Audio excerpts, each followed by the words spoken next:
Today on the Forgive a Nutritionist podcast, I talk with Kelly Ryerson. She is known as Glyphosate Girl. Kelly works at the intersection of agriculture and health. She regularly collaborates with farmers, scientists, policymakers, and media to address agrochemical damage to our soil and bodies. She has also started the news site, Glyphosate Facts, which explains the link between chemical agriculture and the explosion of chronic disease. Kelly has contributed to several documentaries and news publications, co-hosts the morning show on CHDtv, and is a frequent speaker on podcasts. She is an ambassador for the Rodale Institute. She has a BA from Dartmouth College and an MBA from Stanford Graduate School of Business, and completed training in integrative health coaching at Duke Integrative Medicine. You're definitely going to want to stick around to listen. Here's a clip from today's show. We have a right to clean food. That is a human right, and it's something that I think is stolen from every single one of us. It's the biggest injury to public health you can imagine when your food supply that you are paying for is toxic and people don't even know it.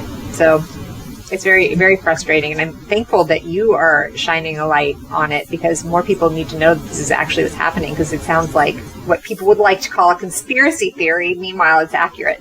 Hey everyone, just a quick break to show some gratitude to our sponsors and give you some special deals. Pendulum has probiotics that help heal your gut. Their lineup includes Akkermansia, Metabolic Daily, and one called Glucose Control, which is great for anyone wanting to improve their blood sugar levels, and you don't have to be a diabetic to take it. Any of those 3 probiotics include an important strain of probiotic called Akkermansia, which is only sold by Pendulum and is a key component of strengthening your gut lining and gut health. All of their products are clinically studied and third-party tested for quality. Check out all of their products by clicking the link in the show notes and use code FORGIVEN for 20% off your first month membership. Hello, Kelly. Thank you so much for joining us today. Hi, Wendy. I'm so happy to be here. Thanks for having me. So why don't you tell my listeners a little bit about yourself and how you got interested in glyphosate, because it's not something that everybody ever thinks about. No, people really don't think about it, and neither did I. I spent most of my life just eating probably a lot of junk food, just the normal American diet. And when I had my second child, I found that my health was really starting to fail me. And it was pretty dramatic, actually. I first was just having stomach aches, and then it kind of went to neurological issues and pain and like numbness in my body, and then rashes, and just my body was not functioning well. And so I ended up going and seeing various doctors, and each time I'd go and have an assessment, the doctors wouldn't find anything. And so I'd go to a new specialist and a new specialist, and no one really had answers for me, except that they repeatedly told me that it might be psychosomatic and nothing's showing on the test. So maybe it's in your head. And I indeed was anxious and depressed, because at this point it had been several years that I'd been feeling really crummy with no answers. So that was scary. And so finally I went and saw a psychiatrist who happened to have intake blood work and had vitamins on it. And I was shocked to find out that I was extremely deficient across the board in all of these key nutrients that I should have been getting just in my regular diet. And so I had scurvy, which is, lack of vitamin C. I had the beginnings of beriberi disease in my eyes, and like no B12, no vitamin D. And when I say no, like there was really a 0 vitamin D, and I could not believe this. And so I started digging and trying to figure out why. I didn't have celiac disease, which is a common explanation for not having the nutrients you need in your body. But finally, a doctor said, why don't you just try giving up gluten anyway? So I gave up gluten, and I started getting better. I mean, I still had to replenish my body with everything, but it definitely was a big boost. And so I went to, my sister was also diagnosed with celiac disease at the same thing, and I was non-celiac gluten sensitivity.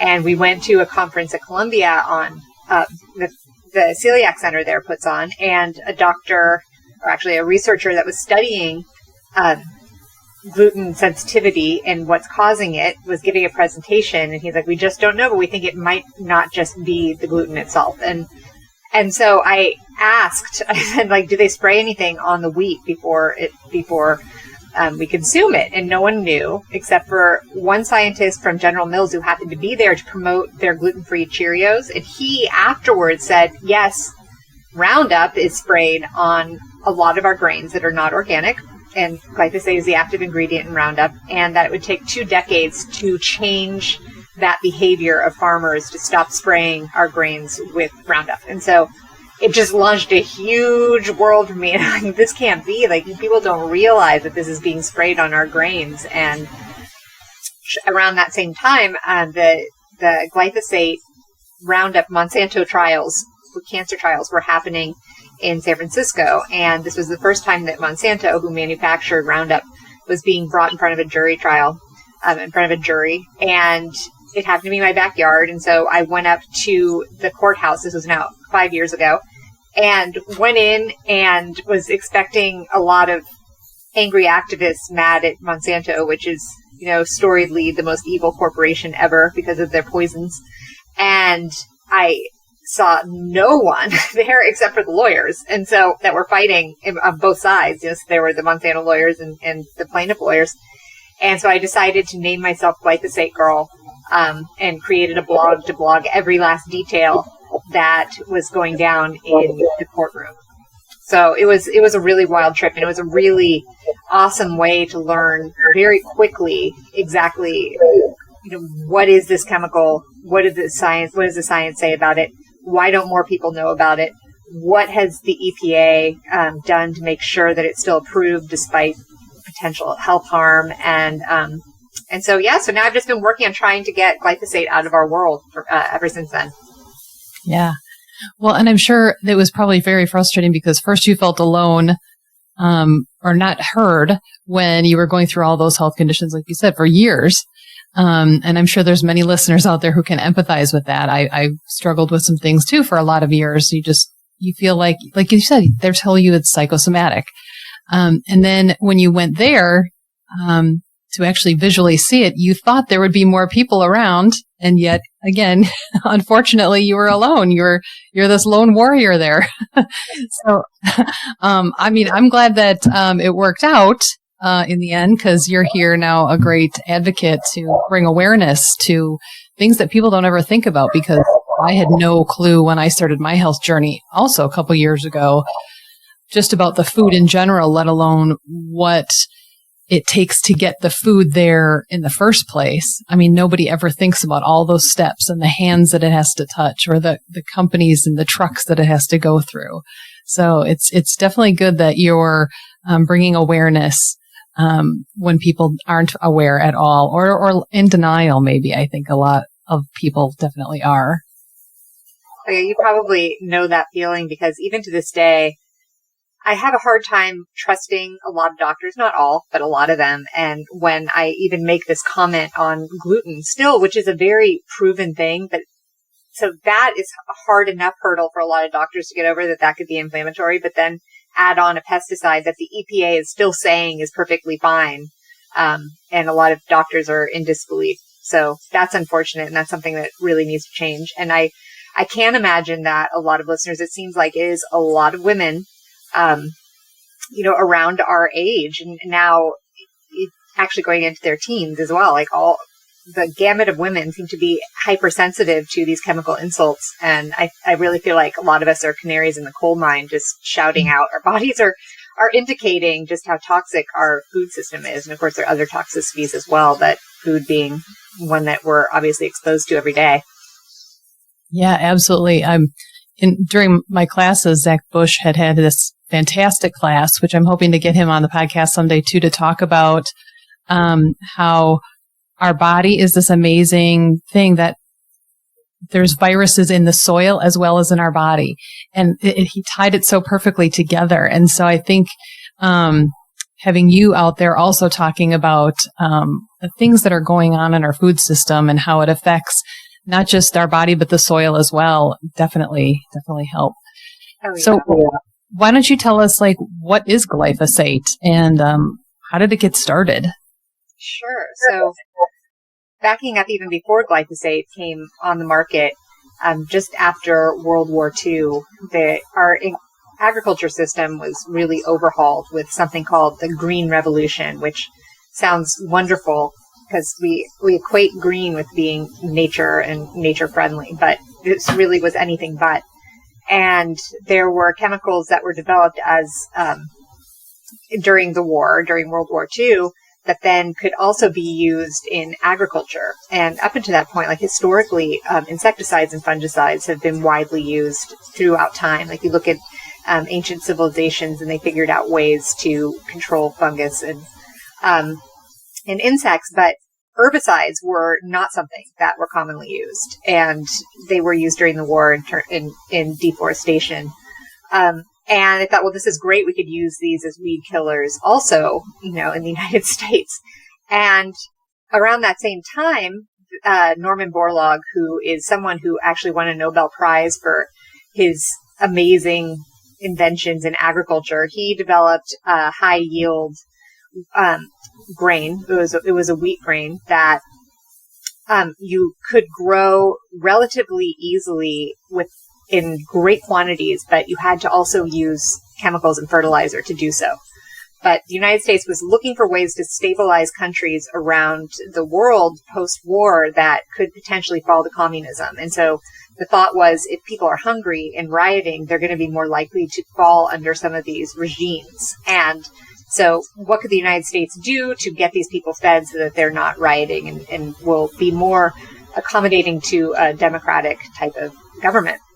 And so this was a way, and they brought it over to, he developed it down in Mexico, brought it to India, where there were massive quantities of people that were starving, and in fact was able to deliver this wheat. But on the other hand, there were all these chemical inputs that were needed to do so.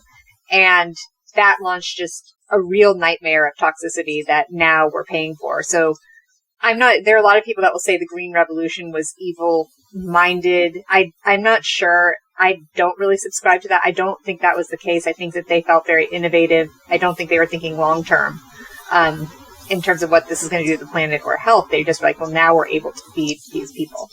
And so DDT arrived in the United States as the first one, and we know that to be very toxic. It was banned in the early 1970s.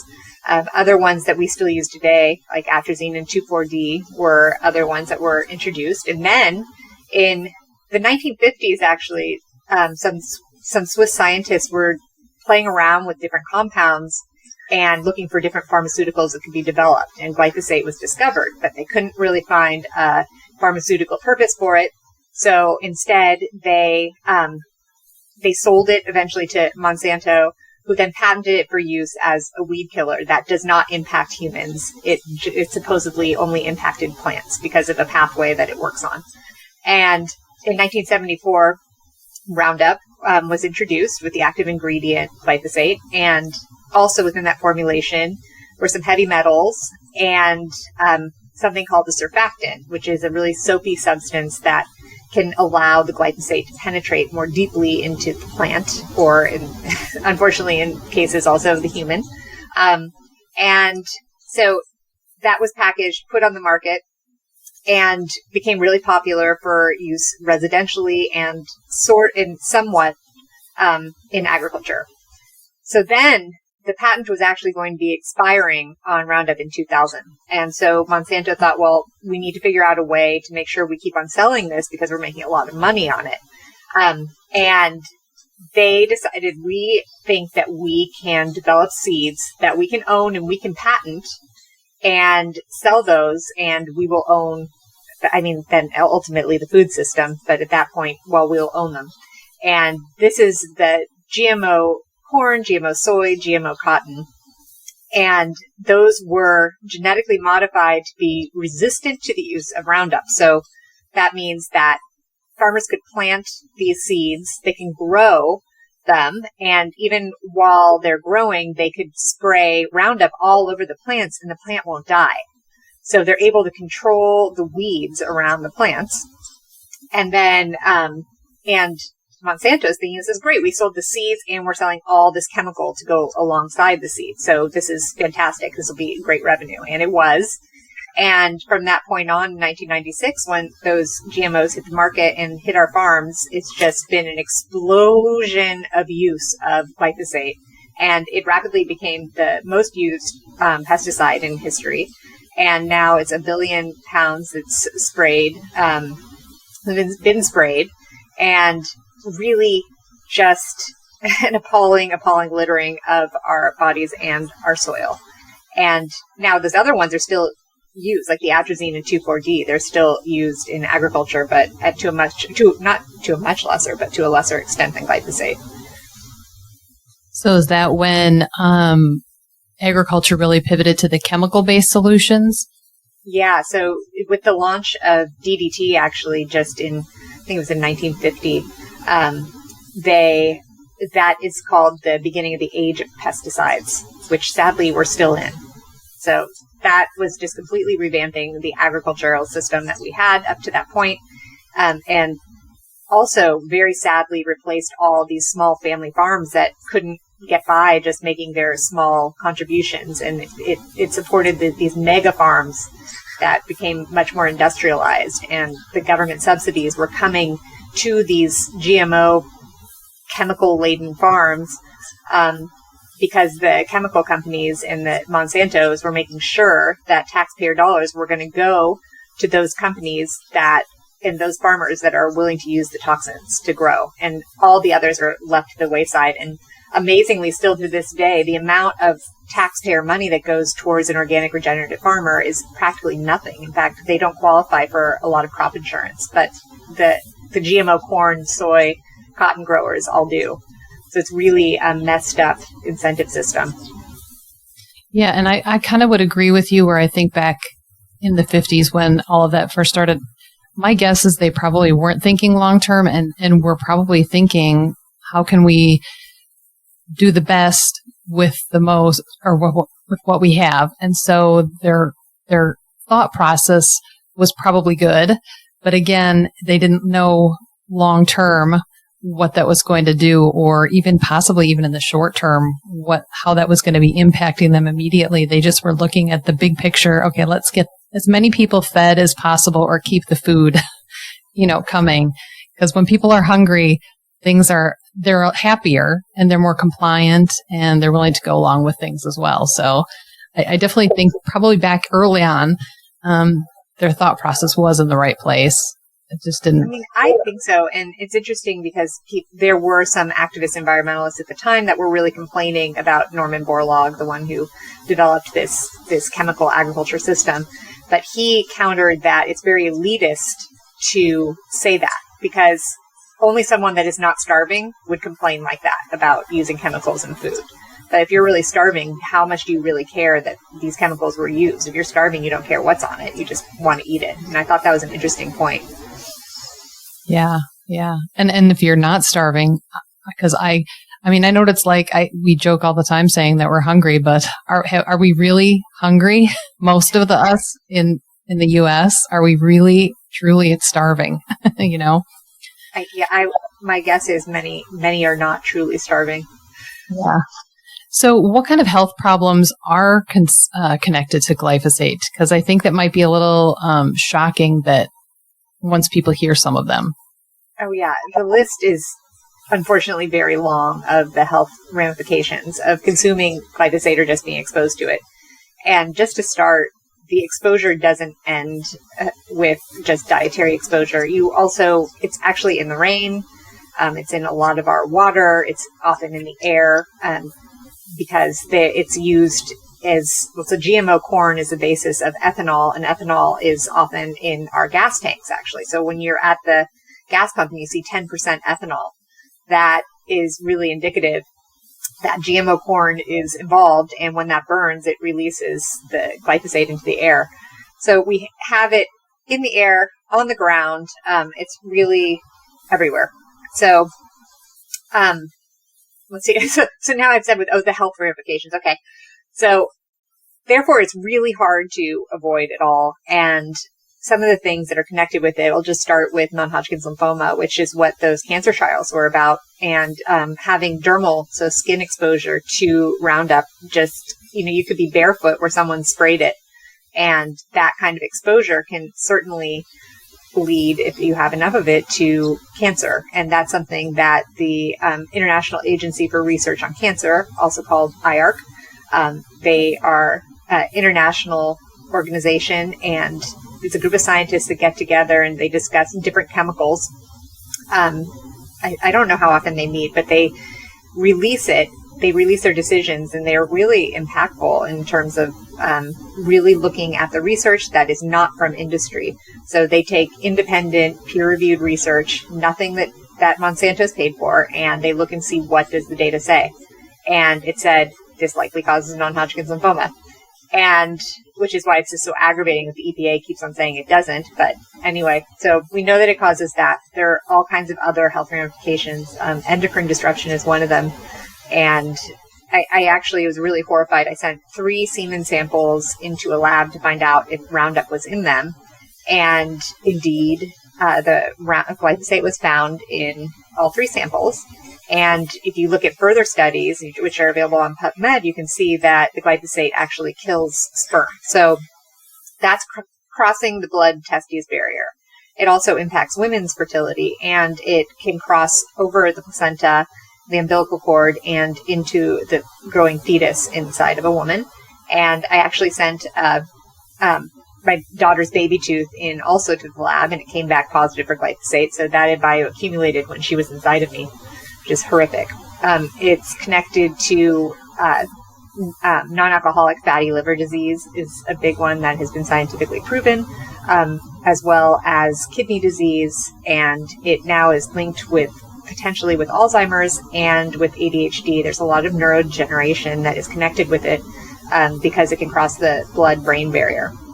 So you have all of these things going on. That's just the beginning. In fact, on my website, glyphosatefacts.com, you can go and look under the health section, and I link to tons of peer-reviewed research under different subjects, so you can see just how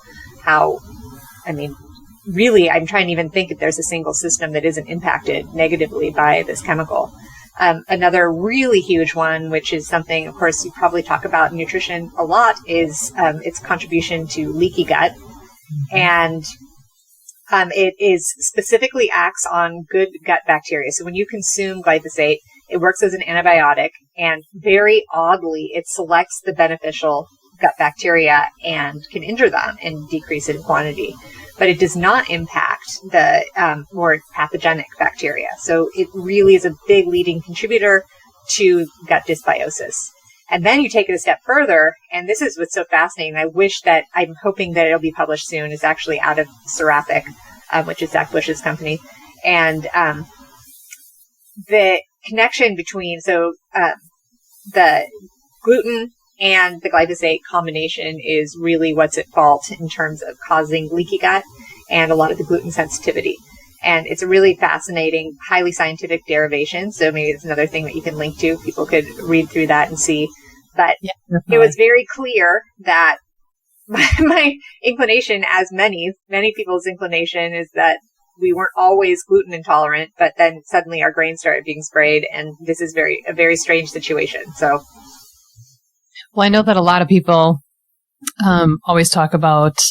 I myself have never been overseas, so I've never had the luxury of having gluten overseas. But I know a lot of people always talk about, when I was overseas in Italy or someplace, I ate just fine, and the gluten didn't bother me at all. And then they came home here, and do they spray as much overseas glyphosate, or is that mainly here in the U.S.? So it is mainly here in the U.S., but they are known to do it there. But they do it seems that those farmers tend to appreciate keeping their food as clean as possible over there versus the United States. But I was surprised to see that actually they do use it for pre-harvest desiccation sometimes, but to a much lesser extent. And in fact, I wasn't even going to take a risk of gluten in Europe because I just didn't want to ruin my vacation in case I wasn't one of those people that had the fortune of being able to eat there. And then I was in Copenhagen, and I went to the Joe and the Juice there, and which, by the way, Joe and the Juice is very famous there because when it was established, they had only male models working there to attract all these people to come to this juicery. So I was like, I want to go check this out. How fun. So I went And my husband came begrudgingly, and I ordered a gluten-free muffin, and it was the most amazing muffin I'd ever had. And I went back the next day and I said, can I have the gluten-free muffin? And they said, we don't have gluten-free muffins. And it's like, oh my gosh, the one I ate was gluten and I was totally fine. So it's both, I think, the glyphosate, and it's also the way they process their grains and allow them to ripen in the way that they're supposed to. In the United States, we really rush all manufacturing so quickly that that processing time isn't there that can make it a little more digestible. Oh, okay. I know that we had done some regenerative farming, my husband and myself as well. And so we had kind of done him more than myself as far as the wheat goes. He did a little more studying on the regeneration side. And he learned that the wheat is not the same nowadays as it used to be. I guess it used to be taller. I'm not sure. And again, I didn't do all the studying. He did more of the research on that end than I did. But I guess it used to be taller than what we currently have as far as our wheat goes. Is that just because we don't let it grow as long, like you said? Well, I think that there are different varieties that have sprung about. Like I'm thinking about Norman Borlaug's, it was dwarf wheat. And I think that there are some benefits to some of the hybridization that's happened, even in the organic, non-genetically modified types of things. Although actually there are genetically modified wheat is not something that's been approved for use in the United States, but they have done test plots through Washington State and Oregon. And it's interesting. Some scientists say, I'm sure that it is not just limited to there, but no one really knows for sure. But I think that probably what your husband was talking about is like this hybridization. And a lot of times actually now wheat is grown to have higher gluten content because it makes it even fluffier when it's made into bread, which for those of us that are gluten intolerant, that's just awful. It makes it worse. Yeah. Well, I know for myself, I have never been tested for gluten sensitivity or anything like that, but I do know that since I removed gluten from my diet, my health has dramatically changed for the better. My depression, anxiety, all of that is like non-existent now. So, of course, Isn't that amazing? Yes, and had you told me that, if some doctor would have just said, "Oh, stop eating that," a couple of years ago, I would have been like, "Are you crazy?" But I had to find out for myself and do my own research and studies, and that's when it really made a big difference. So I'm definitely glad I did it because I feel amazing and I feel younger now than when I did, and I have no more rheumatoid arthritis either. And so it's just all these little things I think that were contributing to the demise. And I think definitely gluten was a huge player, basically all my life, really, and in growing up for that. So. Oh, it's interesting you'd say that because I look back, in high school and I had like stomach issues. And now I'm thinking, God, I used to eat just loaves and loaves of bread because it's kind of addictive too. And thinking, gosh, what would my life have been? My skin probably would have been a lot better because I know when I came up gluten, like even now, like some of the wrinkles disappeared. And I'm like, this is fantastic. That's an extra. I know that some people keep telling me that, and maybe they're just being nice, which is fine. I'll take it. But they tell me that I look younger now than when I did, years ago when I was clearly younger. So I'm totally. Me too. Isn't that amazing? Your body's maybe not trying to fight something all the time. Yeah, yeah. Well, I know that Dr. Mark Hyman's always talking about the AGEs that are in the body that literally age you, and I think that glyphosate, personally, gluten is definitely one of them. And I'm definitely curious about how glyphosate fits in all that. I mean, since I've started listening to you and stuff like that, I think it's definitely interesting and intriguing. I wonder if, they removed glyphosate, how would that really impact? Would we have as much gluten sensitivity as we do now? Or would that kind of diminish a little bit? Or would it still be just as prevalent, I just am so waiting for exactly that study to happen. And one of the reasons why I started my blog way back when, even though it was about cancer, was because I wanted to get some traction of readers and then fundraise so I could fund some scientists to run exactly that study in some gluten sensitive people and see if you gave them, an organic, clean the gut, got it as stable as possible, and then tried to reintroduce organic wheat that maybe is from Europe or whatever it is with no contamination, the old way of doing it, would they still be intolerant? Because I don't know, and no one's running that study.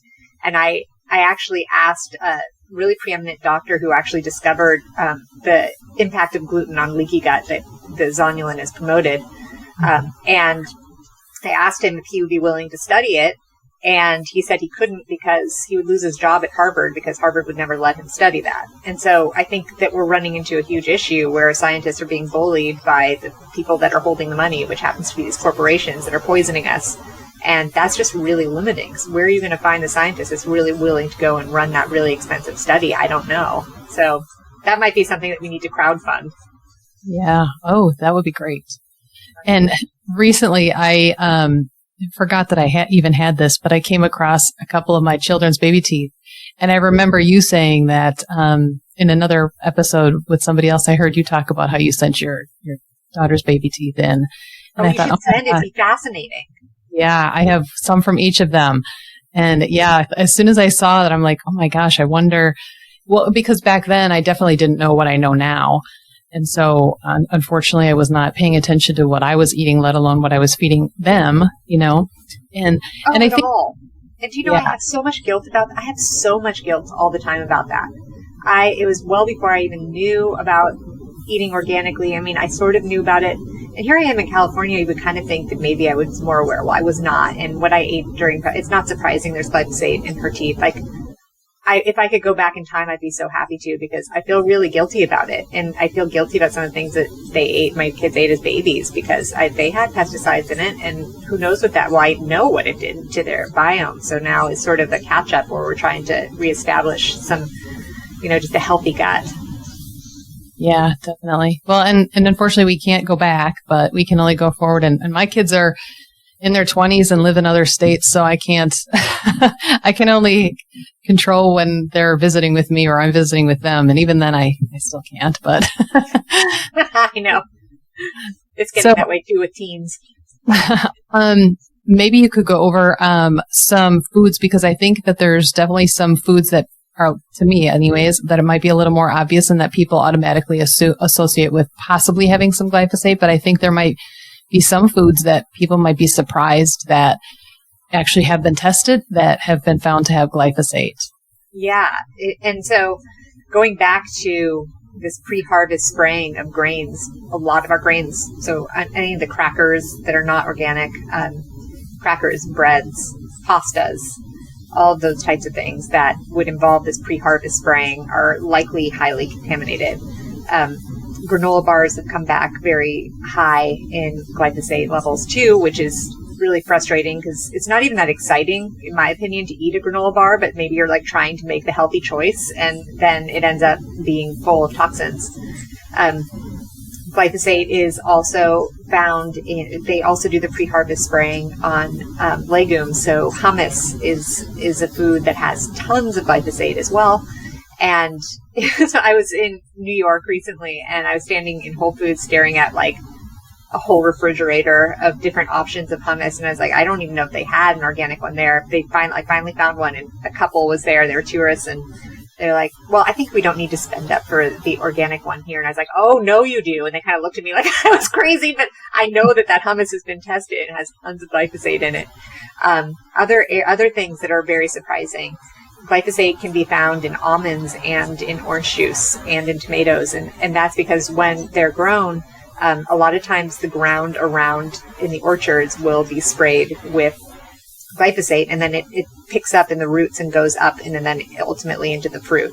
Same with beer, and sadly with wine. Wine is actually one of the most toxic things that is out there. The number of different pesticides that are used on the vineyards at this point, it's just really heartbreaking. It's heartbreaking for those of us who consume it, but it's also horrible for people that live in wine country, because I know up in Sonoma County near me in Napa, if you drive up there, a lot of times there's just this haze that's just perpetually sitting over Napa Valley. And it's all of the sprays that are there. And there's a high incidence actually in Marin up north of cancer. It's like a cancer pocket. And it's kind of no wonder when you look out and you see how many chemicals are used. So opting not to have American, even in organic, there are some organic vineyards that are popping up, at least in Santa Barbara and in Napa Valley. And even then, it's really hard to totally avoid because it's just so in that environment. So there are a lot of winemakers that are now trying to get farther and farther away from actually these wine valleys in order to avoid it. But opting for European wines is something that I try to do. I don't drink beer anymore, so, because of the gluten. But that is not as much a problem. But then Moms Across America also tested orange juice, as I said, and the levels in orange juice are very high. So you definitely want to be eating organically, drinking organically there. So you might also find it in dairy that's not organic. Appallingly, it can be found in breast milk if moms are breastfeeding and they've eaten something with glyphosate in it. It does go into the breast milk, which is very sad. So there are a lot of different places that you can find it, and it makes it that much more important to make sure that what you are eating in a lot of cases is organic. There was a really good episode that you recently had on CHD. It was on July 12th. It was Toxicity in Our Food, and you had a couple guests on. And so I'm going to put a link to that in the show notes because I think there was some really good information that they each had. And you talked a lot about the difference between organic versus conventional. So maybe you could talk about what that is too, because some people don't really fully know. So conventional, we'll start with that. And it's annoying to me that it's called conventional because conventional should be healthy, I think. If it's a convention, like you would think healthy food is conventional, but it actually is not. So conventional is, you can use basically any permitted pesticide on it. It can be genetically modified. And in the United States, it is so highly deregulated that who knows just how toxic anything is that's conventional. Basically, that's the bottom line that I'm starting to realize. And it's very hard to decide if you're going to spend up for organic, and organic is not allowed to use a wide range of pesticides, none of these toxic chemicals. There are some natural pesticides that they are allowed to use. By and large, that they're going to be very clean and not have glyphosate on them or some other big toxins, which is fantastic. But it's really hard because, let's say, this is what I was talking about before on that show, sometimes there is only, say, conventional corn or conventional strawberry, and the strawberry itself, pesticides or not, has some inherent bionutrient value. And so there are these phytonutrients that are in the strawberry that are specific to the strawberry that the body loves. So is it worth it to buy that contaminated strawberry to get those phytonutrients, or should you just not eat the strawberry at all? And the scientist that I had on, Dr. John Fagan, he's with HRI Labs, who also does my testing when I want to test things for glyphosate. He says pass on the strawberry because it's more detrimental than positive. And so that, I think, is an area of nutrition that is mandatorily going to have to come front and center pretty soon. And I worked on leading up to the big White House conference on nutrition and health that took place last September. I spent a long time trying to outline the toxicity of the food supply and how we can't talk about nutrition without also discussing how toxic is it. And it's fine to provide people that are food insecure and these kids that are food insecure with healthy fruits and veggies, but not if they're going to be more toxic to eat than not. And they didn't talk about any of that. Like, they refused to talk about it. It wasn't brought up in the entire conference. Today, there are all these side workshops that are coming out of that conference, and there is not one single session on food toxicity, and it's just it's really missing the mark so much. It's very frustrating. But the ultimate goal, of course, is that we all have a right to we all have a right. Well, actually, in a way, we have a right to clean food. That is a human right.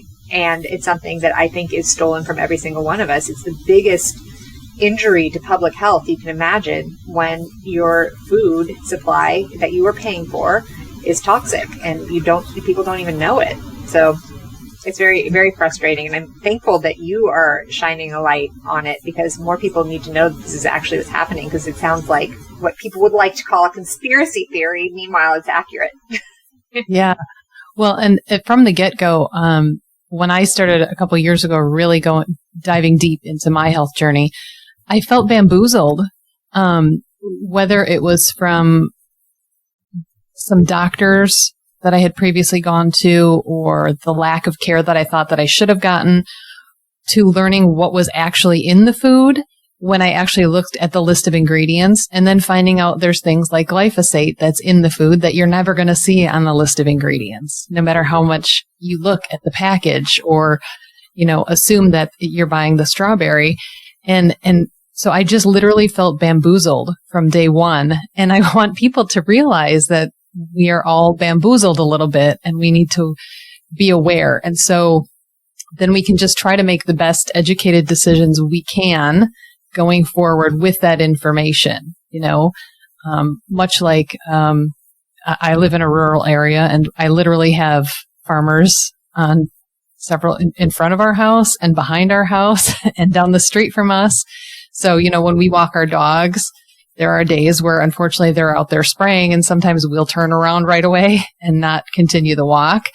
And we try to keep an eye on that, but so we don't put it in our yard, for example, but it's still going to blow into our yard. There's certain things we can't control, but we try to control as much as we possibly can, and I want people to realize that there's a lot of things they do and can still somewhat control and accept that. Oh, absolutely. And it is amazing, even decreasing your exposure a little bit can have great health effects. I mean, I'm at the point now where you would think, a lot of people think that I eat 100% organically, and I don't, because I found it so socially limiting to be like that then that has health implications too. If I'm the odd person that's no longer invited to dinners, out with friends. And so I would say I'm like 70% probably organic at home. So when I eat at home, I'm organic, and when I go out, I'm not. But iced tea, for example, is something that I love, and tea happens to be really high in glyphosate. So that is one thing usually I won't buy out. I will make it home, but take with me, so then I have my own, just an easy little swap there. But we do have to go easy on ourselves, because none of it was our fault. This happened, and then move forward from where we are and just do the best we can is my thought, and try and continue to spread the word to other people that are struggling with their health. Because, I don't know about you, but I have so many friends that are getting autoimmune conditions or my trainer who I go and I see, who helps me with lifting as I'm trying to get strong. And, she is the healthiest person I know, and she came down with an autoimmune condition, and as is her wife. And it's just, it's too much, and they're in their 30s. So that trend is going to necessitate, I think, everyone talking about what they know about the toxicity of food. And I think the next 10 years are really going to bring more of that discussion. Yeah, definitely. Well, I'm definitely glad, like I said, that you are out there being an advocate for all of us when we're just at home or still at the grocery store, and you're marching, literally, sometimes in places when we can't.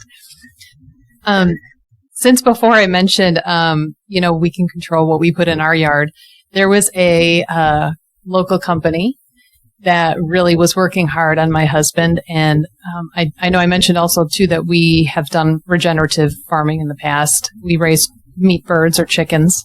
And so we had never really noticed, since we moved in, all the dandelions that had been in our yard, because the chickens just ate them up and they enjoyed them, and which was great, because they love dandelions.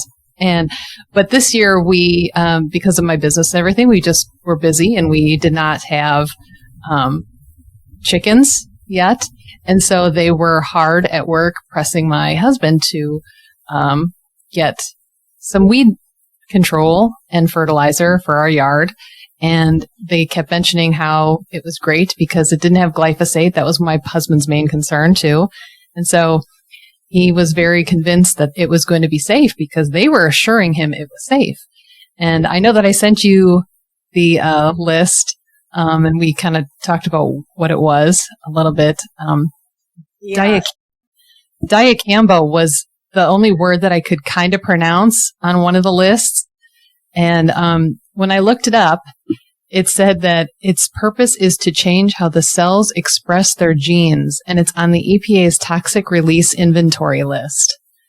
And I don't think that anything that changes my genes or how they express my genes are expressed, which has a lot to do with epigenetics and how healthy I actually will be.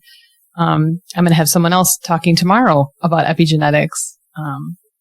I was a little shocked when I saw just that one ingredient that was in the list. Oh gosh, yeah, dicamba, and dicamba is a controversial one because for farmers it's really a big headache because it has a major problem with drift, and so farmers who actually use pesticides themselves, they're like, you can't. My neighbor is spraying dicamba; it's killing off my crops, and I don't want that. And so let's try and get this off of the list of usable things. And like the court agreed and everything, but somehow it's still being used because the EPA just overrides everything, according to what they think will make money, apparently. But yeah, I am so with you, and I think it's so important to make that connection of that we are a part of nature. It's so critical because it's going to impact the cells of the plant. It's not like we are therefore immune because we are some sort of, mechanical, technological robot. I think that's a weird thing that people think that we would not be susceptible to the same things that the plant would to a certain extent. I mean, that doesn't even make sense. And people also will say that about a lot of the clinical studies.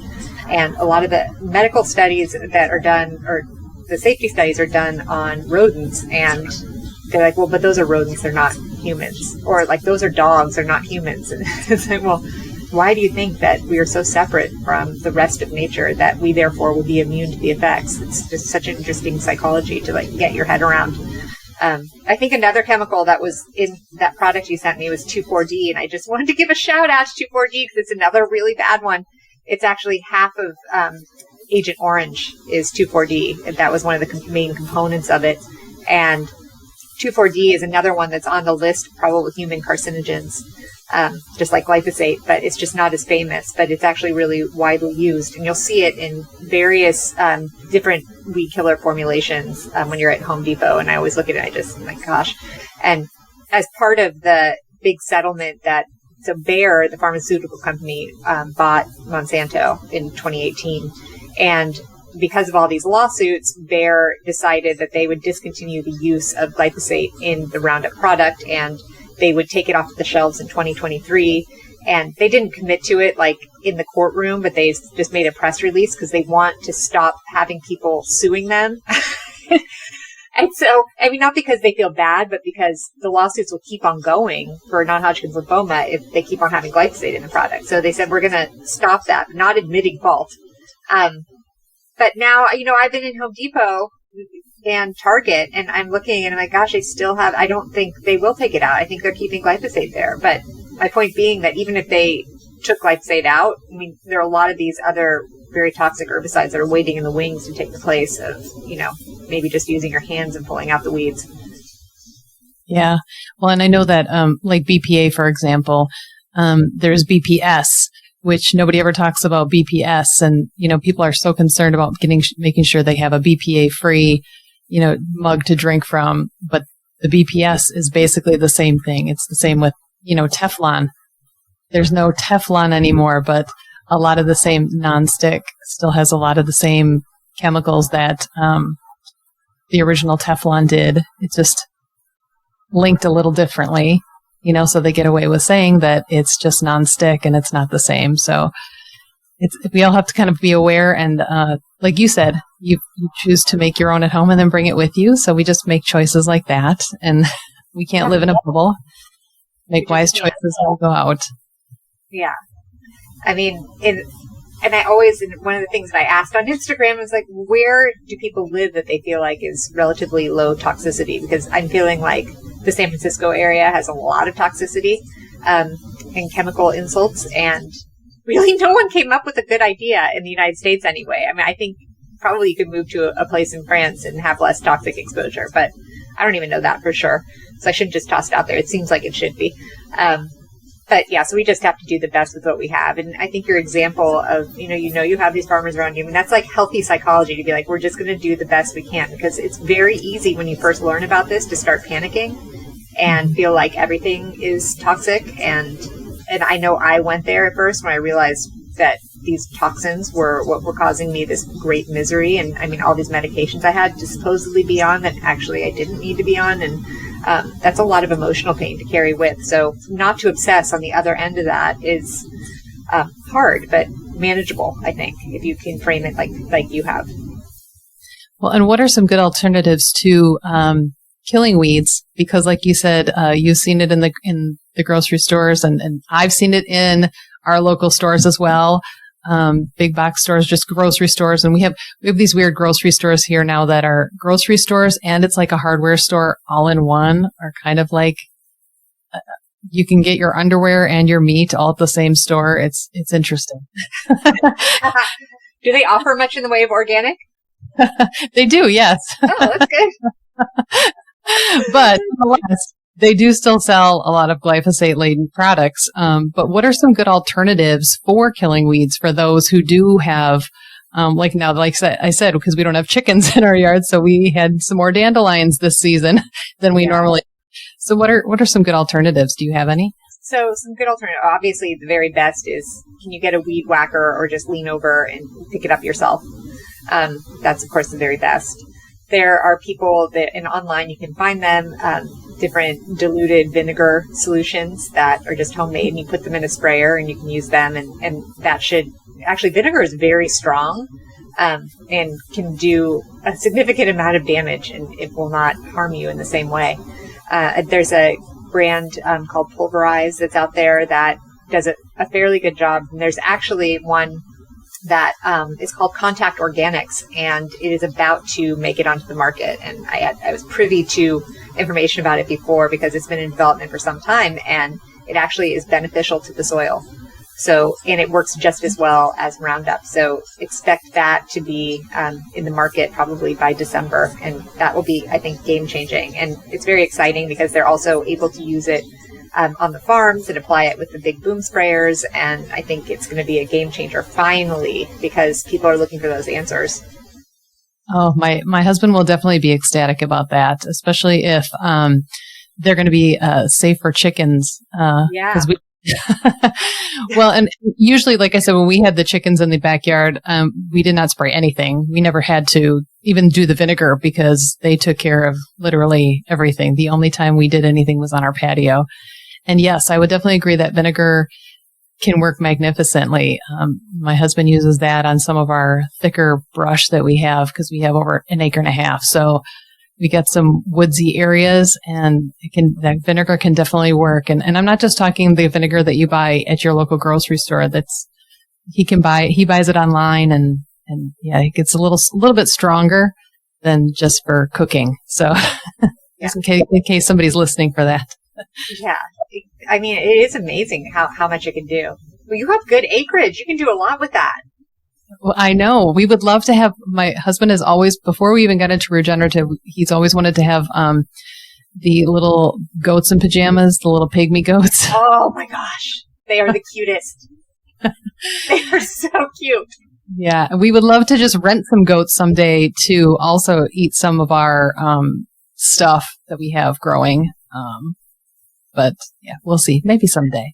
Yeah, after the big California wildfires that were a huge problem. Actually, I was really appalled because I was in Marin on a hike, like right above the Golden Gate Bridge, and I saw this team out with all these pesticides on their backpack sprayer. Just walking through, spraying this beautiful, beautiful land with all these pesticides. But they're also there's been a big uptick also in the use of goats to go and clear out these just grasslands, and I love that. They're so cute out there doing that. That seems like the most natural way, right? Yes. They're chickens. Yeah, they're stamping on the ground just like back in the day, and they're fertilizing it right there. So it's all great. It's almost like nature meant it to be like that. Definitely. So before we kind of wrap up, what did you think about the fertilizer? Because I think for me, that's one thing, too, that people don't ever think about. They think, oh, it's a fertilizer. Of course it's going to be good, and it's not going to have anything harmful in it. What do you think about some fertilizers, like especially this company that wanted to come in and they wanted to fertilize our lawn as well? Yeah, see, that's very helpful, but it reminds me of the time that pest, they removed insect. I was having an ant problem, basically. And so I had a company come in and I said, no, I really want only non-toxic things. Like you can use peppermint or whatever it is, try and get rid of them. And they said, oh no, we have something really, really great. It's a neonicotinoid.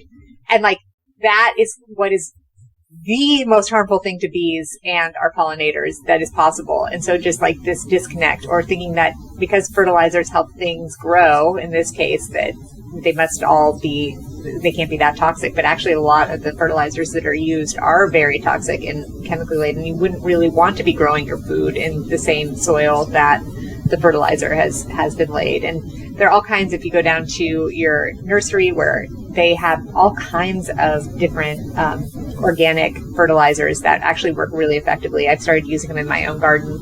And so no need to be pressured by these corporate solutions.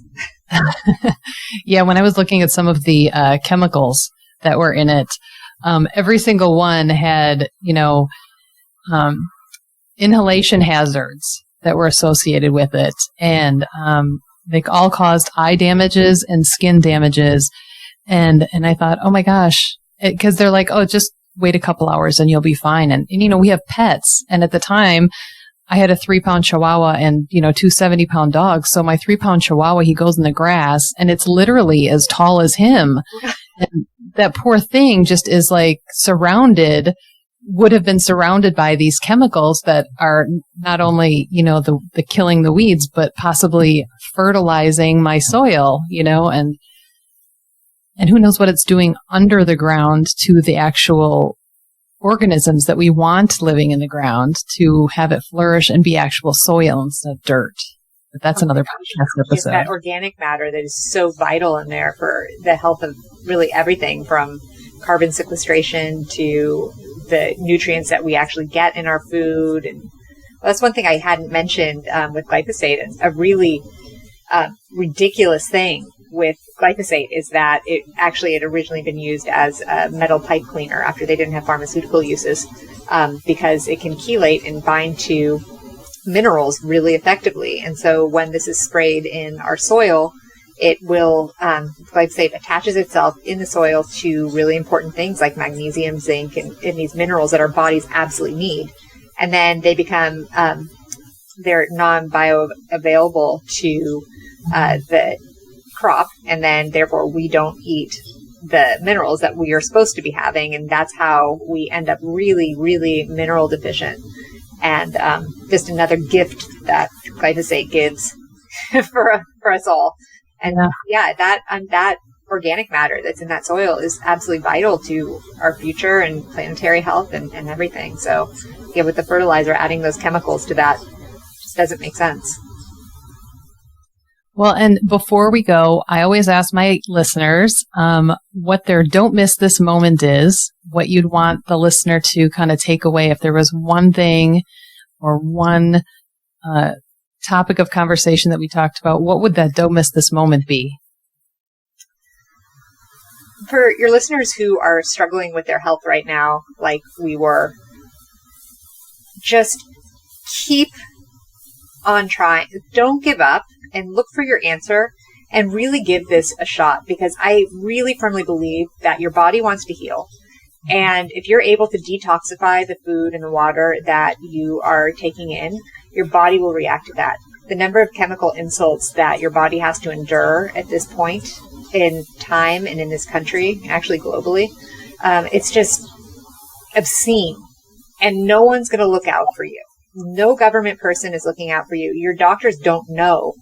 And it's up to you to take control of what you are putting inside of your body. And look for that organic label and talk to your farmers at the farmers market and see what they use on their food. Because a lot of times they're not organic, but they are still, they're not using pesticides. And just commit. And if you need to try going gluten-free, it's a really hard first step. Do it, because a few weeks in, like most of the time, you're going to see at least some improvement. And avoiding the glyphosate is obviously a very important thing as well. Well said. Well said. Well, I know I'm going to put a bunch of links in the show notes where people can find you and follow you, but why don't you tell our listeners too, where all the good places that can find you and follow you? Yeah. So on Instagram, I am at Glyphosate Girl.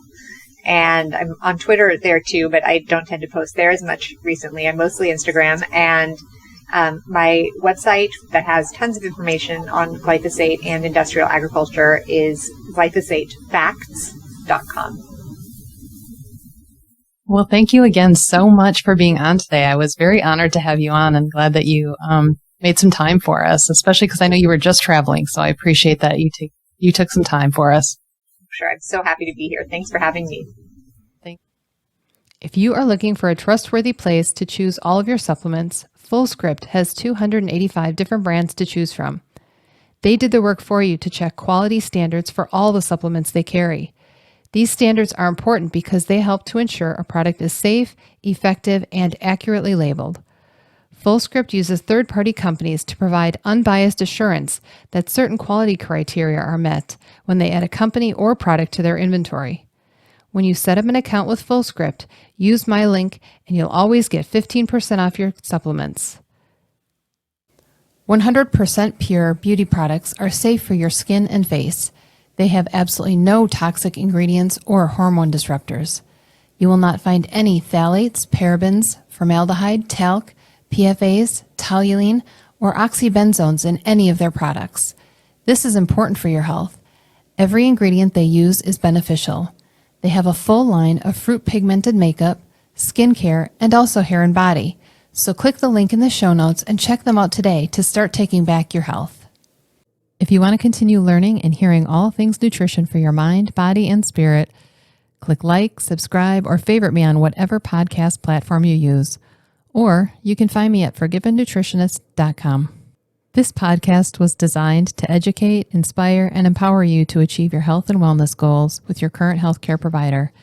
It is not meant to diagnose or treat any illness or medical condition or take the place of any treatments from your current healthcare providers.